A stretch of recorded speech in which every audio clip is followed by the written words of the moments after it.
The stars burned quietly above New Avalon, each one trembling faintly in the cold breath of space. It should have been peaceful. It was peaceful, too much so.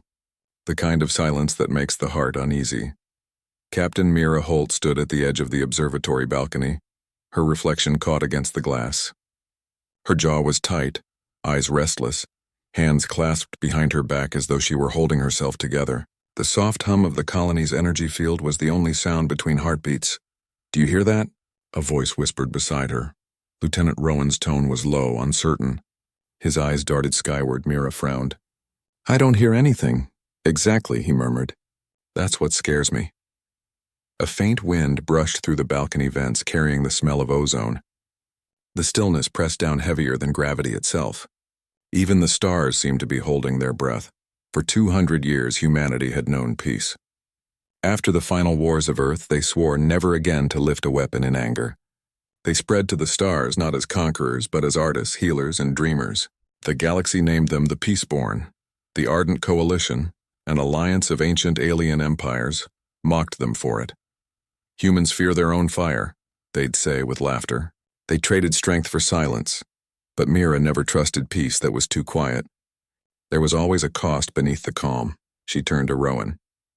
"Run a scan on deep space sectors 3 through 9. I want every anomaly logged." "Yes, Captain." The command deck lights dimmed as the scanners reached into the void. At first nothing, then a flicker. Then another. The comms officer's voice trembled through the speakers. "Captain, we're detecting an energy surge at the system's edge. Unknown origin. It's moving faster than light." Mira's pulse quickened. "Is it a ship?" "No known signature. It's like gravity itself is folding." The readings spiked. Alarms erupted through the control bay. Sharp metallic screams that sliced through the silence. Rowan shouted over the noise. "Whatever it is, it's huge." Outside, the stars began to bend. The horizon rippled, light twisting like molten glass. Then came a low vibration, a hum so deep it could be felt in the bones. The atmosphere trembled. The observatory glass shuddered, warping reflections into broken shards of color. "Shut down the grid," Mira ordered. "Redirect all power to shields." But it was too late. The sky tore open. Something vast emerged from the rift, black metal and shadow moving like a living wound in space. It wasn't a ship. It wasn't even a shape the mind could hold for long. It pulsed with a rhythm that wasn't sound but thought, cold, ancient, unfeeling. The colony lights flickered. People screamed across the comms. Then abruptly everything went silent again. Rowan's voice was barely a whisper. "Captain, what is that?" Mira stared at the darkness, swallowing the stars, her throat dry. "I don't know," she said softly, "but it's looking at us." The creature, machine, entity, whatever it was, opened its eye of light. The glow fell upon the planet, and every sensor on New Avalon went dead. A sound rose. Not a roar, not a blast, but something worse. It was the sound of reality remembering it could break. For the first time in centuries, the Peaceborn felt fear. Mira gripped the rail, eyes wide. The stars above shimmered once, then vanished completely. And in that consuming dark, a truth whispered through every human heart. War had not died. It had been waiting. And tonight, it had found them. The morning after the rift opened, the sun never rose. New Avalon hung beneath a bruised sky, its colors wrong, the air thick with static. The hum that had once powered the colony's energy field was gone, replaced by a hollow, trembling silence. Captain Mira Holt strode through the command deck, boots echoing off the metal floor. Around her, the crew moved like ghosts, their faces pale under the flickering emergency lights. "Report," Mira demanded. "Power grid failing across all sectors," said the engineer, his voice cracking. "Communication satellites offline. Shields are collapsing." "How bad?" He hesitated, then whispered, "Ma'am, they're not collapsing.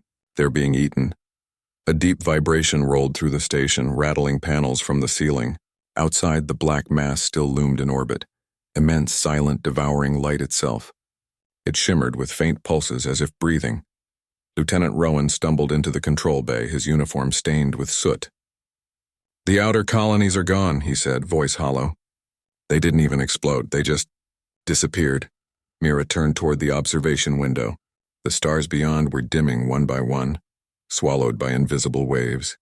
Her throat tightened. "Get the transports ready," she ordered. "Evacuate all civilians, now." "Evacuate to where, Captain?" Rowan asked bitterly. "There's nowhere to go." "Anywhere that isn't here," she shot back. "Move!" The crew scattered into motion. Sirens howled through the corridors, their wails rising and falling like cries of something dying. Through the intercom came voices, pleading, panicked, breaking into static. "Sector 7 is gone. The ground's splitting open. It's pulling the ocean upward." Mira closed her eyes for half a heartbeat, steadying her breath. "Stay focused." She forced herself to open them again. "Rowan, how fast is it moving?" He checked the readings, jaw tight. "It's not moving. It's growing. Feeding on energy matter, maybe even thought." "Thought?" He met her eyes, trembling. "The more people panic, the faster it expands." "Captain, it's like it feeds on fear." Outside, lightning slashed across the darkened clouds. But it wasn't real lightning, it was colorless, silent, wrong. The air shimmered and buildings began to twist like mirages pulled toward the sky. "Launch the convoys," Mira shouted. The evacuation ships roared to life, ascending through the burning atmosphere like silver arrows. Below, cities vanished into whirlwinds of white light. The ground itself seemed to unravel, reality warping into ribbons of ash. Rowan's hands shook as he watched the screens. "We're losing them too fast." "Keep going!" The command deck shook violently.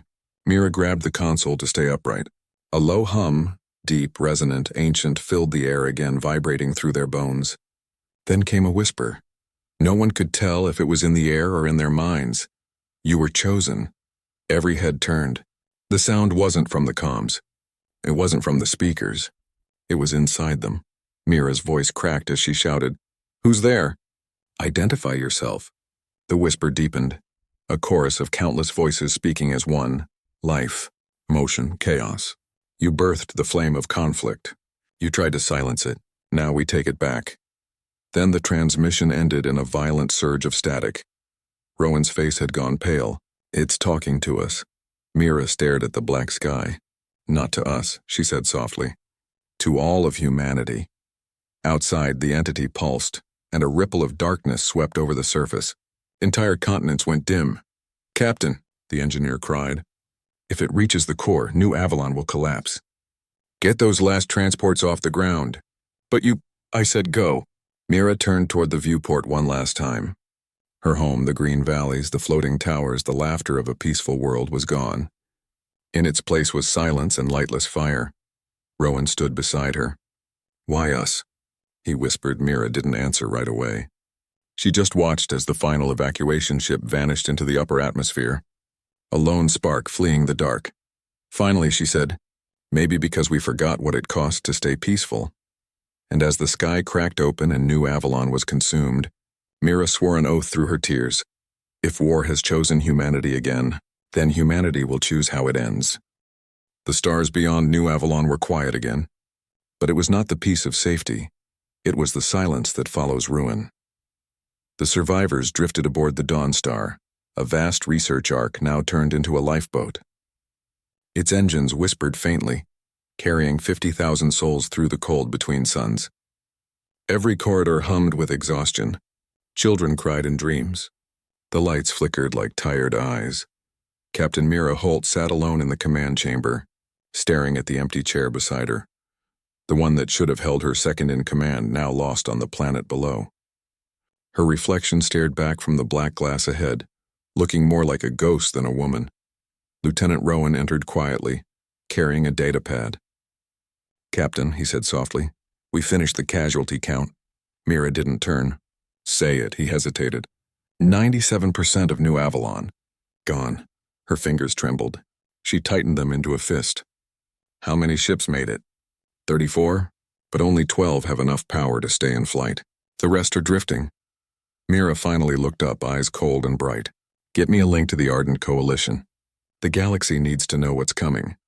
Rowan's jaw clenched. "We've been trying. Every frequency's jammed.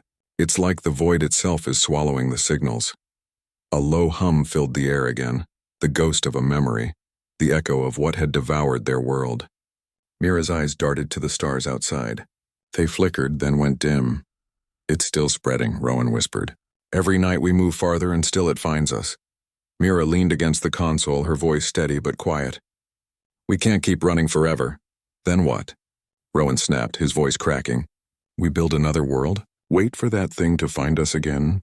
We can't fight something we don't even understand. Mira looked at him, her gaze fierce. Then we learn. We find out what it is. And we learn how to stop it, he exhaled, shaking his head. We're scientists, not soldiers. Then we become both. The words hung in the air like an oath. Hours later, the ship's artificial night fell. The corridors were silent except for the hum of the life support systems. Families huddled in the cargo bays, wrapped in emergency blankets, whispering lullabies of Earth, the planet none of them had ever seen. An old woman named Lyra sat near the main viewport, braiding a child's hair. Look at the stars, sweetheart, she murmured. Each one is a promise. As long as they shine, we're not alone. But the child only pointed to the dark patches where stars had vanished. What about the ones that stopped shining? Lyra's voice faltered. They're resting, she said gently. Even stars need to sleep. In the command chamber, Mira watched them through the observation feed, her chest tightening. She envied the child's question. It was simple, honest, fearless. Then the sensors beeped faintly. Rowan's voice came through the comms, tired but alert. Captain, we're picking up something. Wreckage on the long-range scan. Looks like an old military graveyard. Mira straightened. Coordinates? Sector Delta 7, 4 light hours out. It's from before the peace accords. The old war fleets. Set a course. Captain, that's forbidden space. Mira's lips pressed into a line. So is extinction. The engines roared softly as the Dawn Star turned toward the forgotten graveyard of a time humanity had buried in shame. Through the viewport, stars drifted past like ghosts. Mira felt the weight of every human life behind her. Their fear, their pain, their flickering hope. Captain, Rowan said quietly from the comms, what if the coalition was right? What if peace was the only thing that made us human? She stared into the darkness, eyes burning with quiet fire. Then we'll prove them wrong, she said. We'll show them peace was never weakness. It was restraint. Outside, the blackness rippled again, something vast moving behind the stars. But this time, Mira didn't flinch. For the first time since the sky had broken, she wasn't running, she was preparing, and somewhere deep in the void, something ancient and unseen stirred an answer, like the sound of a heartbeat returning after centuries of silence. The derelict graveyard drifted in endless night, a silent field of twisted metal and forgotten ghosts. Ancient warships, once symbols of Earth's might, now hung like bones in the dark, their hulls cracked and cold. They were relics of a past humanity had buried, monuments to the chaos they swore never to repeat. But now, surrounded by death and silence, Captain Mira Holt felt something strange, a quiet sense of belonging. Rowan's voice broke the stillness. There must be thousands of ships here. Millions, Mira corrected softly, her eyes scanning the horizon of wreckage. Every fleet dismantled after the peace accords. We didn't destroy them, we just sent them here. To die where no one could see. The Dawn Star's floodlights swept across hulls etched with the names of old Earth nations. Endurance, Kensai, New Hope. The light touched their surfaces and flickered like the reflection of memory. It's eerie, Rowan muttered. Like they're waiting for something. Mira turned to him. Maybe they are. They launched repair drones and scanning probes into the field, mapping ancient data cores and dormant reactors. Days turned into weeks. The survivors found purpose again, scientists, engineers and children working side by side, cleaning decks and reawakening systems that hadn't hummed in centuries. For the first time since New Avalon's fall, laughter echoed faintly through the Dawn Star. They called their new home the Forge. It wasn't much, a cluster of reactivated shipyards and patched-together wrecks, but it was theirs. And more importantly, it was hope. Captain, Rowan said one night, joining her on the observation deck. We found something. He handed her a datapad. Blueprints flickered across the screen. Schematics unlike anything modern. Designs that merged energy fields with neural resonance, emotion-based power amplification, and light armor fused with psionic circuits. These were banned centuries ago, Rowan said. Weapons that respond to human will. Mira traced the glowing lines with her finger. Not weapons, she murmured. Extensions. Machines that fight with the pilot's heart, not hate. Rowan frowned. The coalition called these emotion drives when they said they were too dangerous. Too unpredictable. They were afraid, Mira replied. Not of the weapons, but of what they meant. That emotion isn't weakness. It's power. She looked out at the wreckage, once instruments of destruction, now waiting to be reborn. We build again, but this time not from rage. From love, for every world we've lost, for every child still breathing. The engineers worked tirelessly. They scavenged alloys from warship carcasses and energy crystals from shattered reactors. They sang old songs while welding new frames. Slowly, something extraordinary took shape. The first Aegis. It was not a machine of war, but a living armor. A fusion of mind and matter forged from light and memory. It pulsed softly as though breathing, its surface shimmering with faint traces of human emotion. Hope, courage, grief. When the Aegis activated for the first time, the entire shipyard went still. A wave of warmth rippled through the cold air, and the stars outside flared brighter for an instant. Rowan whispered, "It's beautiful." Mira's lips curved in a small, tired smile. It's human, but even as wonder filled the deck, a chill passed through the air. The long-range sensors came alive, detecting an anomaly at the edge of the system. Mira froze. "Show me." The display bloomed to life, a field of darkness expanding across the star map. The same energy pattern as the thing that had devoured New Avalon. The hunger. Rowan breathed. The crew fell silent. Then, for the first time, the entity spoke again. Its voice crackled through every comm, every console, every heartbeat. It was cold and hollow, like metal grinding against eternity. Peaceborn. "You build again." The room darkened as the Aegis armor shimmered with a faint glow as though reacting to the voice. "You cannot hide," it whispered. "You cannot unmake what you created. War chose you, and it will not let you rest." The lights flickered violently, and the Aegis surface pulsed with the color of fear, deep crimson streaking across its shining form. Rowan shouted, "Captain, it's drawing energy from our systems." Mira stepped forward, her voice calm but defiant. "Then let it see us." She placed her hand on the Aegis's surface. It flared with light, the crimson fading into gold. "Tell your master," she said into the darkness, "we are not afraid of what we were. We remember, and we choose to fight, not for war, but for peace worth protecting." For a moment, the void seemed to hesitate, as though the darkness itself was listening. Then silence. The sensors dimmed. The voice vanished. Mira turned to Rowan. "Prepare the Aegis for combat readiness." "We just became soldiers again." He hesitated. "Captain, are we sure we can win this?" She looked out at the stars. The same stars that had once watched humanity burn and rebuild. "No," she said, "but we can make sure the universe remembers how hard we tried." And as the forge stirred with life and light, the first heartbeat of a new kind of war began to echo across the dark. It began with a whisper, so faint it might have been imagination. But every person aboard the forge heard it, even in their dreams. It called their names, not with malice, with something worse. Curiosity. Captain Mira Holt woke from sleep drenched in cold sweat, her breath shallow, her pulse racing. The whisper had followed her into waking. She could still feel it, like a thought that wasn't her own, pressing against her mind. "Captain," Rowan's voice came through the comm. "You need to see this." Within minutes, Mira was on the command deck. The air was tense, electric. Screens flickered with unstable readings. Energy spikes, gravitational distortions, and waves of static forming strange, rhythmic patterns. "It's not random," said Dr. Kieran, the ship's physicist. "It's language." "The signal has syntax." "From where?" Mira asked. "Everywhere," Kieran whispered. "It's echoing through subspace." "Through us." Then, the voice filled the bridge again. This time not a whisper, but a chorus that reverberated in the bones. "Peace born, children of silence. You called for peace and forgot the cost." The sound was not sound at all. It bypassed ears and struck straight into thought, heavy as sorrow and cold as the void. Mira steadied her voice. "Who are you?" The screens flickered. The stars outside dimmed as if recoiling from something unseen. "We are the end of creation's heartbeat," the voice said. "The shadow left when emotion dies. We are what your kind abandoned when you chose peace." Rowan's face turned pale. "Captain." "It's saying we made it." Mira's hands clenched at her sides. "Impossible." Is it? The voice replied almost gently. You burned the stars with war. You poured fear, hatred, and grief into the universe until even the void wept. When you silenced yourselves, we awoke, hungry.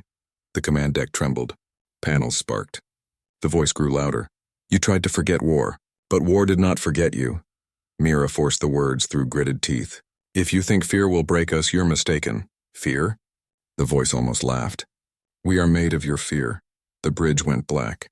Every light extinguished. Only the glow of the Aegis remained, soft, defiant, golden. Mira stepped forward, her reflection glowing faintly in its light. You chose the wrong species. The silence that followed was sharp as glass. Then the voice hissed, we did not choose. War chose you. A shockwave slammed into the forge, the decks rattled. People screamed as power conduits burst in arcs of blue light. Outside, the darkness unfurled, an ocean of shadow stretching across the stars, swallowing starlight, devouring color. Shields failing. Someone shouted, divert everything to the Aegis core, Mira commanded. Rowan gripped the console. Captain, it can't take that kind of load. Then neither can we. The Aegis armor stood at the center of the hangar, its golden glow intensifying as the ship's energy surged through it. The light spilled into every corridor, wrapping the survivors in warmth that pushed back the encroaching dark. For the first time, the voice faltered. What is this? It hissed. Mira smiled faintly. Hope. The armor's surface pulsed brighter, responding to her emotion. Her anger, her love for her people, her stubborn refusal to surrender. The reading spiked beyond known limits. Rowan stared, awestruck. It's resonating with you. Then let it hear me, Mira said, stepping into the chamber. As she touched the armor, it enveloped her in radiant light. Her body merged with its systems, her heartbeat sinking to its pulse. She could feel the entire ship. The fear, the courage, the 1,000 souls holding their breath. The voice of the void trembled. You cannot fight us. You are us maybe once, she whispered. But we learned to love more than we feared. The Aegis flared white-hot. The stars blazed once more. From the depths of shadow, the enemy shrieked, a sound like the death of a sun. The energy wave collided with the forge, bending time, light, and thought. The darkness recoiled, fractured, but did not die. Mira gasped inside the suit. Her vision blurred. Rowan, and tell them to hold. Whatever happens, don't stop fighting. Captain, promise me. He swallowed hard. I promise. The comms cut out. Outside, the black mass twisted upon itself, forming a storm of energy so dense it made the stars tremble. And in that storm, wrapped in light and pain and courage, a single human voice rang out through the void, clear, defiant, unforgettable. I am Captain Mira Holt of the Peaceborn. We remember who we were. We remember what we lost, and we remember why we fight, the void screamed. The stars answered, and humanity, long mocked for hating war, lit the darkness once more. The void burned. Where once there had been silence, now light and shadow collided in a storm that rippled through galaxies. Every ship within the forge trembled under the assault. Bulkheads groaned. Metal screamed. But in the center of it all, at the heart of the chaos, stood Captain Mira Holt, wrapped in golden radiance.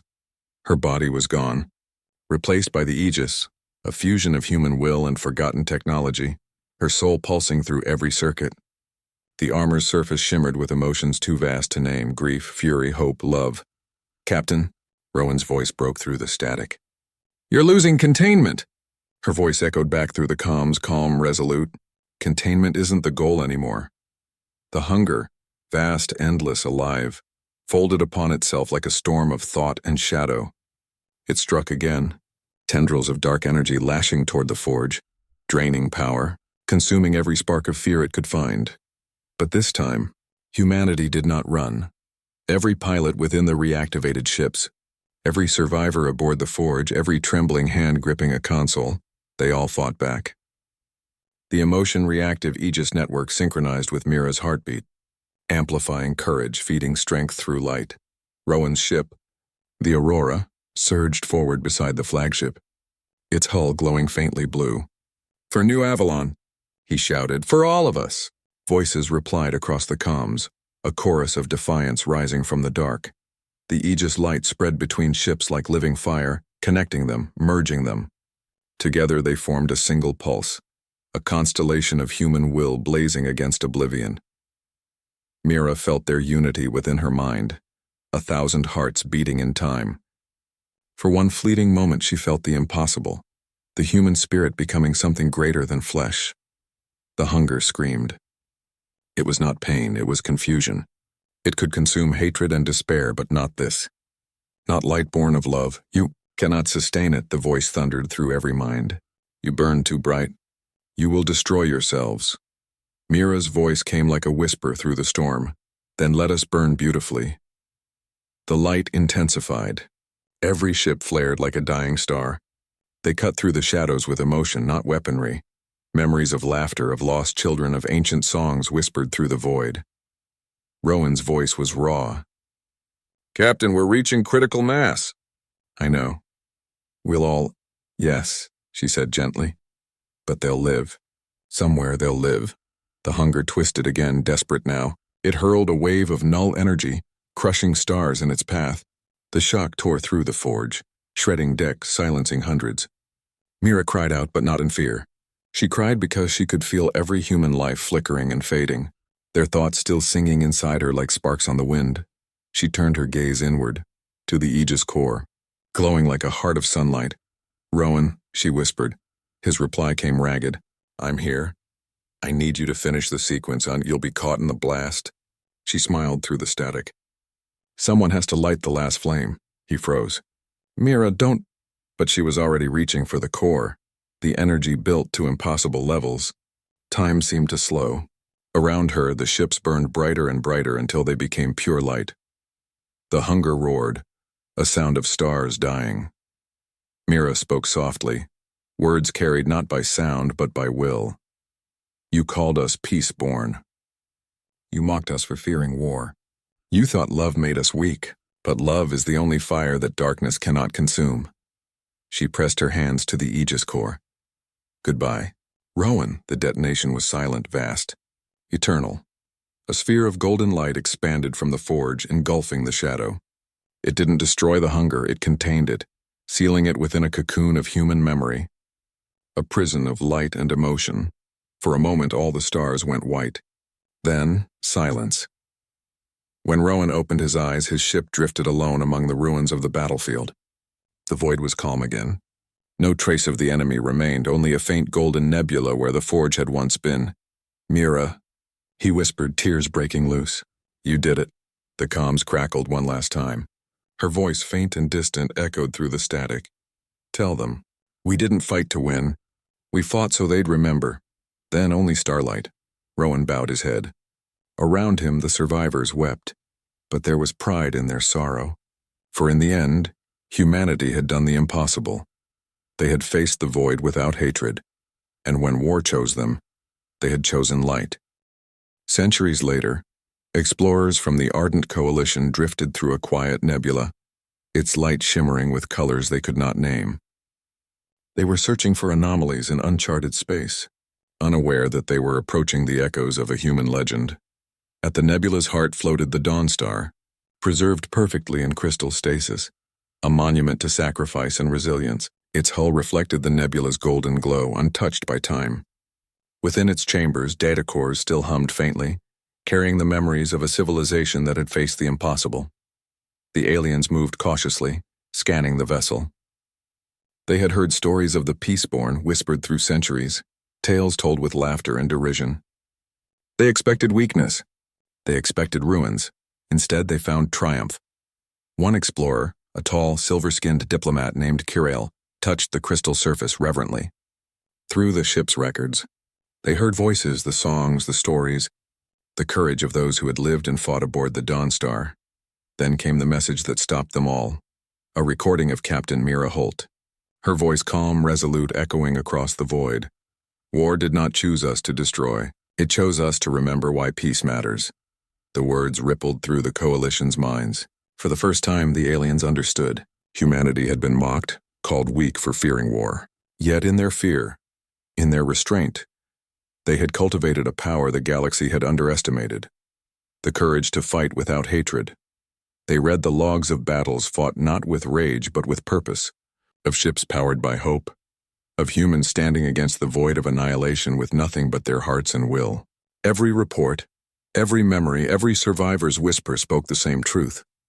Humanity had chosen the light when all else had succumbed to darkness. Kiriel placed a hand over the crystal, voice trembling.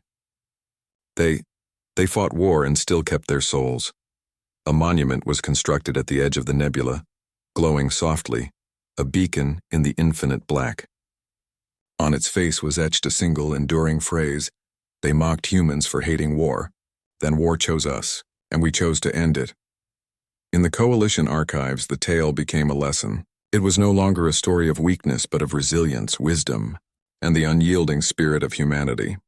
And far beyond the nebula, in the silence between stars, the remnants of the hunger lay trapped, contained by the light of human courage. It pulsed faintly, as if aware that the species it had once hunted was no longer merely flesh and bone. It was memory, hope, and unbreakable will. Somewhere in the void, the stars whispered the name of the species that had faced oblivion and refused to fall. The humans and the galaxy remembered. Peace and war were no longer opposites. Humanity had proven they could wield both, not to conquer, but to protect the spark of life itself. In the endless night, the nebula glimmered like a heartbeat, a silent promise. No darkness, no shadow, could ever extinguish the courage of those who fight not for hatred, but for the light. The story of the Peaceborn became legend, a lesson etched across time, that when war chooses humanity, humanity chooses its own path, and sometimes that path is brighter than 1,000 dying suns.